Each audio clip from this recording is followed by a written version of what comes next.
तिस लगे, हर नाम न जिन्ना पास। जग जीवन पुरख त्याग कै, मानस संधि आस। दोए भाई वे गुचिए, गल पई सो जम की फास। जेहा बीजे सो लुणे, मथे जो लिखे आस। रैण विहाणी पछताणी, उठ चली गई निराश। जिनको साधु भेटिए, सुधर गए हुए खलास। कर कृपा प्रभु आपनी, तेरे दर्शन हुए प्यास। प्रभ तुद बिन दूजा को नहीं, नानक की अरदास। आषाढ़ सुहंदा तिस लगे, जिस मन हरे चरण निवास। जेठ तो बाद हाड़ दा महीना, अति गर्म बहुत गर्म। आषाढ़ तपंदा तिस लगे, हर नाहों न जिन्ना पास। जमीन दी गर्दिश ते सूरज दी गर्दिश दे नाल जो रुत बदलदी है, और महीना जद हाड़ दा आउंदा है तो भयंकर गर्मी लू चलदी है। दर्जा हरारत शिखर ते पहुंचता है। जीव जंतु इस तपश तो अति दुखी होंदे ने। ये गर्मी पैदा होंदी है जमीन ते सूरज दी गर्दिश नाल। एक होर बकायदा तपश है जो मन दी गर्दिश दे नाल, कामनावां दी गर्दिश दे नाल, वासना दी गर्दिश दे नाल हिरदे विच पैदा होंदी है। बाहर दी ये जिहड़ी गर्मी है जो जमीन या सूरज दी गर्दिश नाल पैदा होंदी है, इस तो मनुख ने बचन दे अज तक बहुत सारे उपराले कीते ने, साधन जुटाए ने।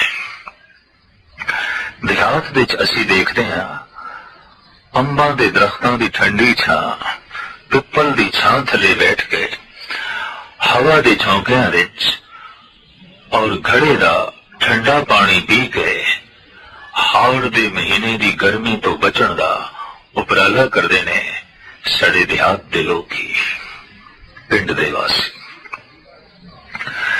शहरां विच लोगां ने अपने अपने साधना नाल वसीले जुटाए ने। कोई अपना ठिकाना सारे दा सारा एयर कंडीशन कर लेंदा है, ठंडा कर लेंदा है, वाता अनुकूल कर लेंदा है। प्राचीन ऐसा भी सी कि जब तपश बहुत बढ़ जाए तो चंदन का लेप कर लेंदे सन, और इस तरह पिंडे नूं बदन नूं ठंडा रखने की कोशिश करते सन। पर ये उपराले सारे तन नूं ठंडा रखने वास्ते ने कि ये जिहड़ी तपश है तन नूं जलावे ना, तन नूं साड़े ना। और ये तपश जो जमीन की गर्दिश नाल ते सूरज की गर्दिश नाल जो पैदा होती है, उस तो ही बचन के साधन ने। पर जो इच्छावां वासनावां दी गर्दिश दे नाल, मन दी गर्दिश दे नाल हिरदे दी भूमि विच तपश पैदा होंदी है, क्रोध दी, लोभ दी, ईर्षा दी, द्वेष दी और तरह तरह दे होर बिखेड़े, इन्हां नूं बचन दा उपराला मनुख देखण दे चाया है घट ही जुटांदा है। और बाहर दे ये उपराले अंदर तक पहुंचते भी नहीं। इस वास्ते धन गुरु अर्जन देव जी महाराज ते साफ कहते ने, चंदन चंद न सर्द रुत, मूल न मिटाई घाम, शीतल थीवे नानका, जपंदड़ो हरि नाम। चंदन दे लाया, ठंडी छां थले बैठिया, ठंडा पानी भी पी के और ठंडी छां थले बैठ के भी हिरदे की गरमाश दूर नहीं होगी। बर्फानी पहाड़ां विच रह के भी मनुखां दे हिरदे तपे रहिंदे ने, अशांत रहिंदे ने। वो इतना शीतल वातावरण भी देखने विच आया है, उन्हां दे मन नूं शीतल करन विच असमर्थ है। ठंडे इलाके, ठंडे पहाड़, ठंडे बड़क, उत्थे रहण वालियां दे हिरदे भी अत्यंत तपे हुए, तपश दे नाल भरे हुए। तो यह प्रत्यक्ष सबूत है कि बाहर दी ये शीतलता अंतस्करण नूं शीतल नहीं करती।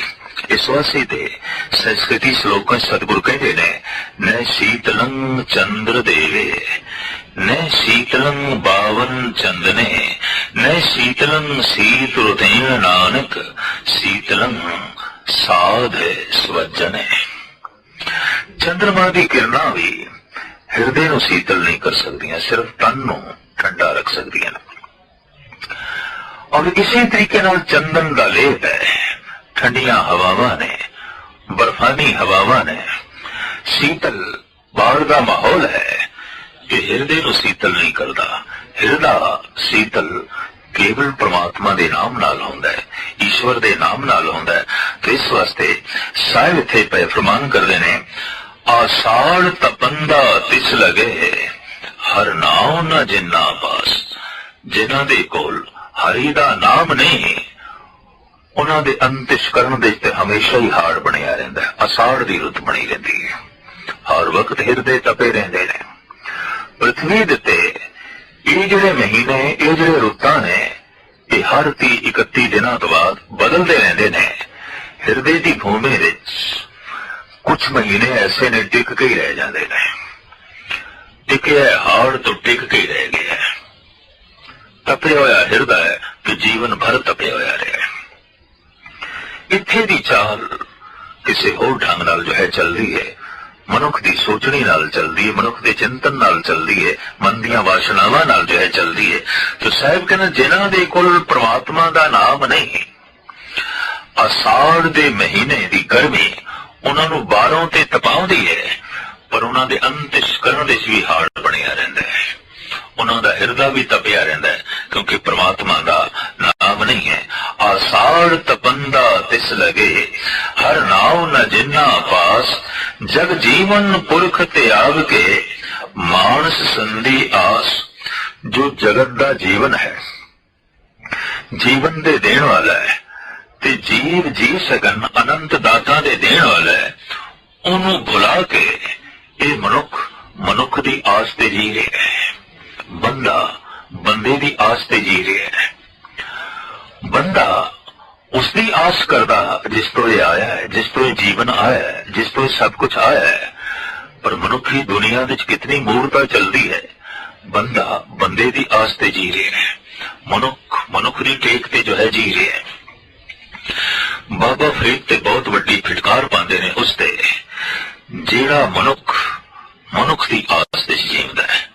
फरीदा राती वडियां दुख उठन पास, रिगत नांदा जीविया जिना विडाणी आस। लानत है उन्हां दे जीवने ते जो खुदा नू छोड़ के मनुखी आस ते जींदे ने और सोचते ने मनुख तो सुख मिलणगे, पर जेड़ा आप दुखी है तेनू कित्थों सुख देवेगा। तेनू सुख दी चाहत है, उसनू भी है। एक आम मुहावरा है, ओ मोते सुख चाहते हैं, हम ओते सुख चाहते हैं। असी उसदे कोलों सुख मंगते हाँ, वो साडे कोलों सुख मंगता है। भिखारी ते दोवें ने, ते दोवें भिखारी मिल के किसी नू किस तरह राजा बना देणगे, महान बना देणगे। दोहां दी ते चाहत है। एक गाथा है बड़ी सुंदर। कहने एक सूफी फकीर नू किधरे उसदे चेलियां ने प्रेरिया कि रोज दर बदर भिक्षा मंगनी पैंदी है, चलो अकबर दे कोल जांदे हैं, उसदे कोल हथ फैलांदे हैं, वो इतना कुछ दे देगा साडे कई दिन सुख नाल आराम नाल कट जाणगे। जदों ये फकीर अकबर दे महलां च पहुंचे है, अकबर नमाज कर रहा सी अदा, मस्जिद मस्जिद विच बैठ के, शाही मस्जिद विच बैठ के। फकीर भी मस्जिद विच चला गया। नमाज जब अदा हुई तो दुआ करन बैठा अकबर। अरदास करता है, विनय करता है, दुआ करता है, हे खुदा तू सुख दे, शांति दे, मेरी झोली होर राजपाठ नाल भर, होर मैनू शक्तिशाली बना, तो बख्शिश कर, मेरा राज भाग होर वधा, मेरे खजाने दी धन संपदा होर वधा। इंज जद दुआ पिया करे तो फकीर मुड़ चले। चेले कहने लगे, आए सी तुसी कुछ मंगण ते बिना मंगिया ही वापस जा रहे हो। फकीर कहने लगा, मंगते कुल की मंगना, हुण ये भी जिसदे कोल मंग रहे है आपां भी उसे कोल ही मंगांगे। गुरु अर्जन देव जी महाराज फरमान करते ने, मौनक की टेक बिरथी सब जान, देवन को एके भगवान, जिसके दिए रहे अगाए, बहुर न तृष्णा लागे आए। एक परमात्मा का दिता होया ही मनुख नूं रजा सकता है, मनुख का दिता होया मनुख नूं नहीं रजा सकता। एक परमात्मा की देन ही मनुख नूं राजा बना सकती है, रजिया होया बना सकती है। मनुख की देन ते सदैवी भिखारी बना के रखेगी। वो लैण वाला, अगला देण वाला, ये सदैवी मंगता बनया रहेगा। पर जब परमात्मा को झोली विच पांदा है तो परमात्मा ते अपने वर्गा बना देता है। वो दाता है, वो राजा है, वो जिसदी झोली विच सौगात पांदा है उसनों भी दाता बना देता है। वो भी दाते दुख काटन हार, वो भी दाते बन जाते ने, वो भी राजे बन जाते ने, वो भी महान बन जाते ने। तो साहिब कहते ने, हाड़ दा महीना उन्होंने बहुत तपांदा है। जो जगत का जीवन परिपूर्ण परमात्मा है उसनों भुला के मनुखा की आस टेक विच अपनी जिंदगी बतीत करते हैं। दोए भाई दी गुच्ची है, गल पई उस जम की फास। दोए भाई, दो पासे दी धावना, दो पासे चलना, एक कदम सच दे पासे, एक कदम झूठ दे पासे, एक कदम रोशनी की तरफ, एक कदम अंधकार की तरफ, एक कदम धार्मिक मंदिर की तरफ, एक कदम विकारां दे अड्डे की तरफ, एक कदम ईमानदारी की तरफ, दूसरा कदम बेईमानी की तरफ। कहते ने संसार विच बस इस तरह के लोगों की बहुत वड्डी गिनती है जो दुबदा विच पैने। दुबदा, दो पासे की धावना, कदी सच की तरफ, कदी झूठ की तरफ, कदी प्रकाश की तरफ, कदी अंधकार की तरफ, कदी ईमान दे तरफ, मंदिरां की तरफ, कदी वैश्यालियां की तरफ, शराबखानियां की तरफ। और हैरानगी होती है, ये जो धार्मिक मंदिर की तरफ भजिया जा रहा सी, यही शराबखाने की तरफ जा रहा है। जिसदे हाथ विच गुटखा सी बाणी पढ़ रहा सी, यही गंदा नावल पढ़ रहा है। जिनसियात नाल भरियां हुई कहानियां पढ़ रहा है। जो मिठा मधुर ते सच बोल रहा सी, यही मिथ्या बोलने लग पिया है। जो बड़े शांतमयी ढंग नाल ते विनम्रता दे नाल पेश आया सी, यही तकब्बुर प्रगट कर रहा है, यही क्रोध विच आ गया। जो बड़ा दयालु दिखाई दे रहा सी, यही कठोर हो गया। संसार विच, मनुखी जगत विच बस इन्हां लोगों की तादाद बहुत ज्यादा है जो हमेशा दो पासे चलते ने और जीवन भर चलते ने, और दो पासे चल के मनुख किधरे भी नहीं पहुंचता, उत्थे दा उत्थे ही रह जाता है। दो पासे चल चल के बंदा थकदा है, टुटदा है। इस वास्ते साहिब कहते ने, जो इस तरह दो रस्ते ते चलते ने, अगे ते पिछे, आखिर खज्जल ख्वार होंदे ने। दोए भाई भी गुच्चीस, गल पई सो जम की फास। और अंतिम समय जमा दी फाई गल विच आण पैंदी है। अगला जन्म फिर जो है चल पैंदा है। अगे जाके की होंदा है, तो साहिब कहने, जे हा बीजे सो लूणे मथे जो लिखियास। जो बीजे है ते बीज बीज के जो मस्तक दे संस्कार बने ने, अगे ते ओही कुछ उसनों प्राप्त होवेगा। जैसे इसके संस्कार बने, उसी संस्कारां अनुसार, उसी संस्कारां दे भरे हुए मां बाप उसनों मिलणगे। वैसे संस्कारां दा उसनूं माहौल मिलेगा। और उन्हां संस्कारां दे अगर पीड़ा सी, दुख सी, विकार सन, तो फिर अगला माहौल भी वैसा ही जो है बनेगा। साई वस्त प्राप्त होई जिसों लाया हेत, कहो नानक प्राणी चौथे पैरे लावी लुणिया खेत। जिस तरह की वासना विच मनुख रहा, जिस तरह के कर्मां विच मनुख रहा, जिस तरह के संस्कार संचित करता रहा, अगली दुनिया उसनों वैसी ही प्राप्त हुई। तो जेहा बीजे सो लुणे, मथे जो लिखियास, रैण विहाणी पछोताणी, उठ चली गई निराश। जिंदगी दी रात व्यतीत हो गई, मौत दा सूरज उदय हो गया, पछतावा पैदा हो गया। क्यों? हाथ विच कुछ भी नहीं, हाथ खाली रह गए ने, निराशा ही पई है झोली विच। अंतिम समय अगर कोई उदास हो गया है तो समझ लो जिंदगी व्यर्थ चली गई है। पर अंतिम समय भी बुल्लां ते मुस्कुराहट है, चेहरे ते खेड़ा है, तो समझ लो जिंदगी सफल हुई। मौत पर्चा है, मौत इम्तिहान है। इसने जो 70, 80, 90 साल पढ़े है, जीवन दे मकतब दे जो कुछ इसने पढ़ाई की है, बस हुण मौत दा पर्चा जो हल करेगा मौत दस देगी। मौत इम्तिहान है, मौत एक पर्चा है। अगर उस समय मौत नूं वेख के बुल्लां ते मुस्कुराहट आ गई, चेहरे ते खेड़ा आया, तो जिंदगी दे मकतब दे पढ़ के सफल हो गया, कामयाब हो गया। पर उदासी छा गई, मायूसी छा गई, रोना छा गया, अश्कबार हो गया, दुखत होया, तो फेल हो गया। पृथ्वी विच जिंदगी के मकतब विच अक्सर लोग फेल हो जाते हैं। कदी कदाई कोई हजारां विच एक कद पास होता है। बाकी जो विद्यालय, बाकी जो मकतब ने, कोई एक कद फेल होता है, बाकी पास हो जाते हैं। पर ये जो जीवन का मकतब है, ये जो जिंदगी का विद्यालय है, इत्थे ते कोई एक कद पास हो जाता है, बाकी सारे फेल हो जाते हैं, उत्थे ते उत्थे जो है रह जाते हैं। तो साहब कहते जिंदगी की रात व्यतीत हो गई, मौत का सूरज उदय हो गया, पछतावा झोली विच पिया, और निराश होके ये जीव स्त्री जगत तो उठ चली। जिनको साधु भेटीए सो दरगे होए खलास। जिन्होंने सत्संग नसीब होया, गुरु की सोबत नसीब हुई, वो दरगाह विच पहुंच गए। बंधना नू तोड़ के, सारिया जंजीरां नू तोड़ के, सारे विकारां नू लांबे करके, करके बाप्रभ अपनी तेरे दर्शन होए प्यास।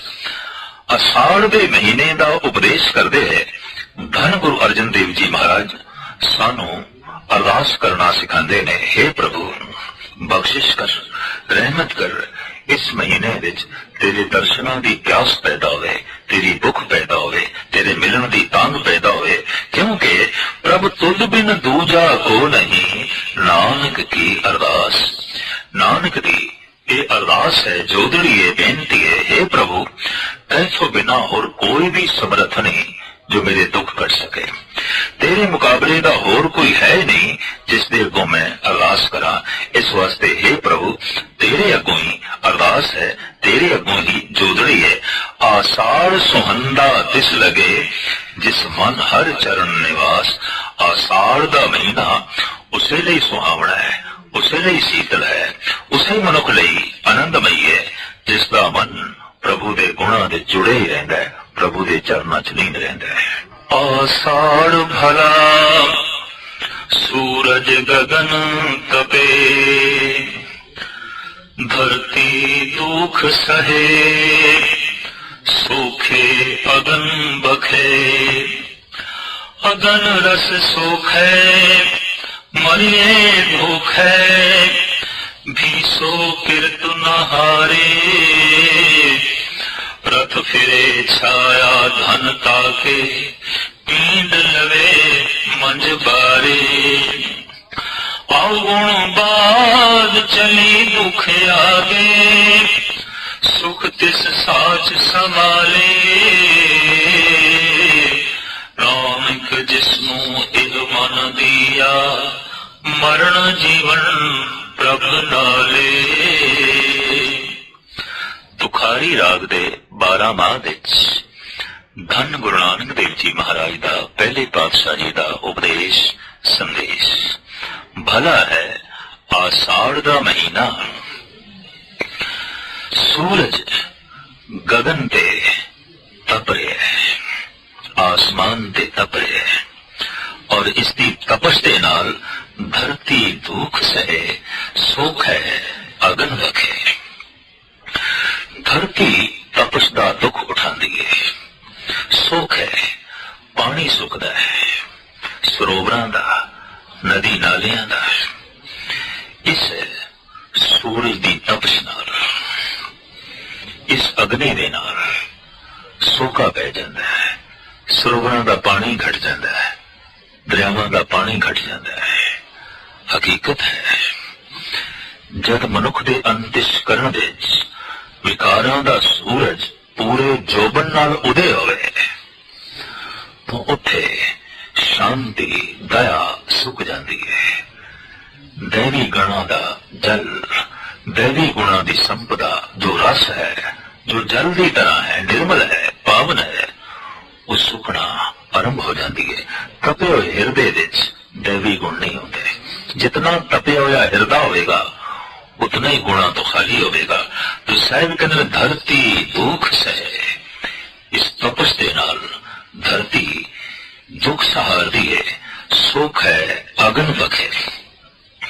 सूरज की अग्नि करके जल सुखदा है, पानी सुखदा है, अगन रस सोख है, मरिए धोखे पीसो कीर्तना हारे। इस अग्नि दे नाल वाकई रस सुखदा है, खत्म होता है। नमी जो धरती के अंदर आती है, सूरज की तपश उस नमी को भी खत्म कर देती है। जमीन फटन लग पैंदी है, टुकड़े टुकड़े किधरे हो जाती है, सुख के, क्योंकि नमी मुकती है। उसके अंदर शीतलता, उसके अंदर जो नमी का मादा है वो खत्म होना आरंभ हो जाता है। जितनी भी नरमाई है, जितनी भी दया है, जितनी भी कोमलता है, अगर तपश आ गई है क्रोध की, विकारा दी, तो खत्म हो जाती है। देखने विच आया है कई हिरदे बिल्कुल नमी नहीं आती, बिल्कुल हिरदे विच द्रवता है ही नहीं। गुरु अर्जन देव जी महाराज फरमान करते हैं, अनक जतन करे आत्म नहीं डरवे, हर दर देखो कैसे गवे। बड़े यतन करता है, बड़े उपराले करता है, बड़ी पाठ पूजा करता है, पर हिरदा इसका द्रवता ही नहीं, कोमल नहीं होता, नमी नहीं है। और जैसे जैसे जमीन जो नमी मुकती है, जमीन फटती है। जैसे जैसे मनुख के अंदरों निर्माणता निकलती है, कोमलता निकलती है, नमी निकलती है, वैसे वैसे देखने विच आया है मनुखों के जिगरे फटते हैं उसे तपश नाल। और एक फाड़ निकल पैंदा है बाहर, जिन्हां दे अपने हिरदे फट गए ने, हुण एक पाड़न का काम बाहर करनगे। और इंज कह लो हिरदे जिन्हां दे फट चुके ने, संसार विच पाटो दाड़ी का काम उन्हां तो ही होंदा है। आदि काल तो उन्हां तो ही होंदा है जिन्हां दे हिरदे फट गए विकारां दी अगन करके, तपश करके। जैसे सूरज की गर्मी नाल जमीन तपती है और तपी हुई जमीन फट जाती है। फटी हुई जमीन विच मवेशियों लिए चारा नहीं है, किसी को पानी नसीब नहीं होता, किधरे हरियावली नहीं है, नमी का कोई मादा नहीं है। तो जिथे विकारां की तपश है, बिल्कुल कोई निर्माणता नहीं, कोई कोमलता नहीं, कोई हरियावल नहीं। साहिब श्री गुरु नानक देव जी महाराज का एक बड़ा ही शायराना अंदाज, जेड़ा मनुख जितना जालिम होगा उसके अंदर उतनी ही नमी नहीं होगी। जुल्म नमी को खत्म कर देगा और उसका हिरदा फटिया हुआ होगा। धरती दुख सहे, सोख है अगन बखे, अगन रस सोखे, मरिए धोखे पीसो कीर्तना हारे। पर साहिब श्री गुरु नानक देव जी महाराज कहते हैं, अगर ऐसी हालत भी बन गई है, तप गया हिरदा, फट गया हिरदा, फिर भी कर्म करने तो हारे ना, कोशिश करे, यत्न करे, इस फटी हुई धरती च भी हल चलावे, इस फटी हुई धरती विच भी फौड़ा चलावे, इस फटी हुई धरती नूं भी सोधण की कोशिश करे ते अरदास करे, हे प्रभु तू बरस। धरती में अपने यत्नां नाल, अपनी मेहनत नाल सोधदा, ठीक करदा, पर नमी ते तेरी रहमत नाल होवेगी, तेरी बख्शिश नाल होवेगी। तू उपरों बरस ताकि थल्ले कीता होया मेरा कर्म सफल होवे, धरती ते कीती हुई मेरी मेहनत नूं भाग लगे, और ये भाग तां लग सकते ने तो उपरों बरस है। हकीकत है जद भी किरपा होंदी है, जद भी रहमत होंदी है, उपरों ही होंदी है। इस वास्ते आदि काल तो देखण दे आया है कि कोई महापुरुष ब्रह्म ज्ञानी सीस ते ही हथ रख देता है, उपरों ही बख्शिश होंदी है, उपरों ही ये बारिश हो जाती है। तो साहब कहते ने अगन रस सोखे मरिए धोखे, पीसो किरत ना हारे। फिर भी अपने कर्मा तो हार न मने, ऐसी हालत विच भी ये ठीक है धरती फटी हुई होवे, हल चलाना ते औखा है, धरती को सोधना ते औखा है, लेकिन इस औखियाई नूं ते जरना पेगा, एक कठिन काम ते करना ही पेगा। जद भी कभी कोई नाम जपण लगे, तपस्या कर लगे, अमृत वेले उठन लगे, उन्होंने एक गल ते पहले महसूस हो जाएगी, हृदय ये धरती मेरे को फटी हुई है, तपी हुई है, मेहनत बहुत वड्डी है, और इस फटी हुई धरती नूं वेख के, इस तपी हुई धरती नूं वेख के बहुत सारी दुनिया हल चलाना छोड़ देती है, फावड़ा मारना छोड़ देती है। की लेना है धार्मिक मंदिरां विच, की करना है पाठ पूजा करके, मन ते शांत होंदा नहीं, मन नूं ते चैन मिलदा नहीं, मन दे ते विकार ने, पाठ करके की करना है। धरती ते सुखी हुई है, हल चला के की करना है, धरती ते फटी हुई है, फावड़ा चला के की करना है, गैंती चला के की करना है। पर कौन दसे तू गैंती चला, फावड़ा चला, हल चला, मता प्रभु बरस पवे, मता बदल बरस पैन, मता रहमत हो जाए। तो साहब इत्थे कहने फिर भी तू अपने कर्मा तो हार न मन, भावें सूरज की गर्मी धरती नूं फाड़ बैठी है, धरती तप गई है, धरती टुकड़े टुकड़े हो गई है, पर ऐ जीव हिम्मत कर, उदम कर, निराश नहीं कर दे गुरु नानक देव जी महाराज।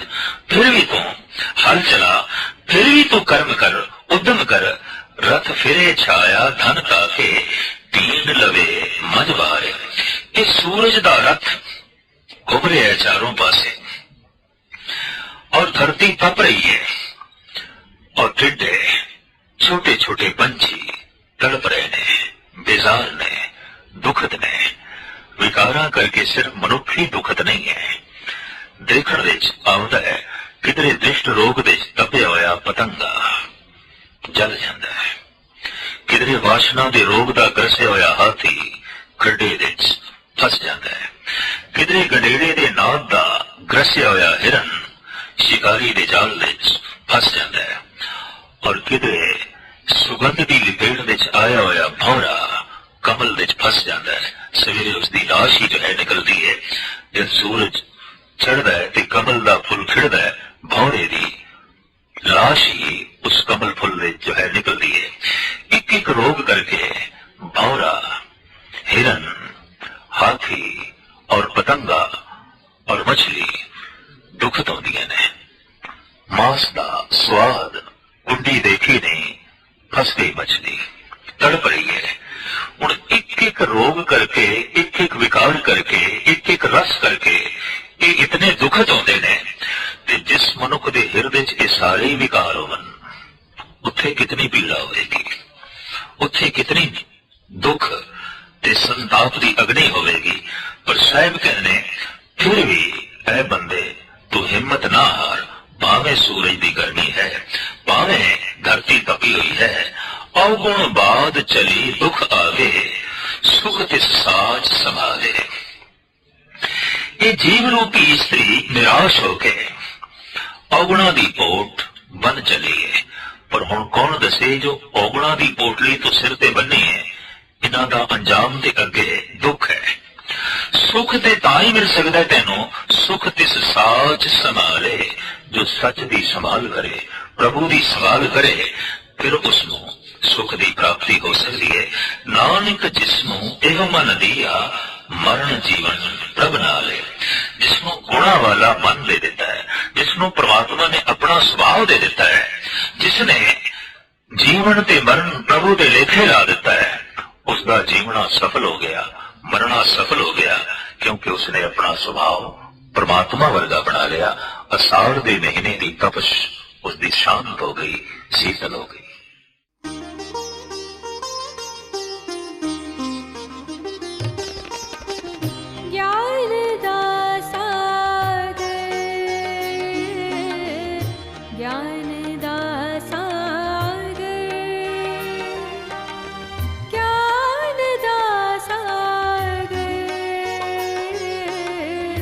ज्ञान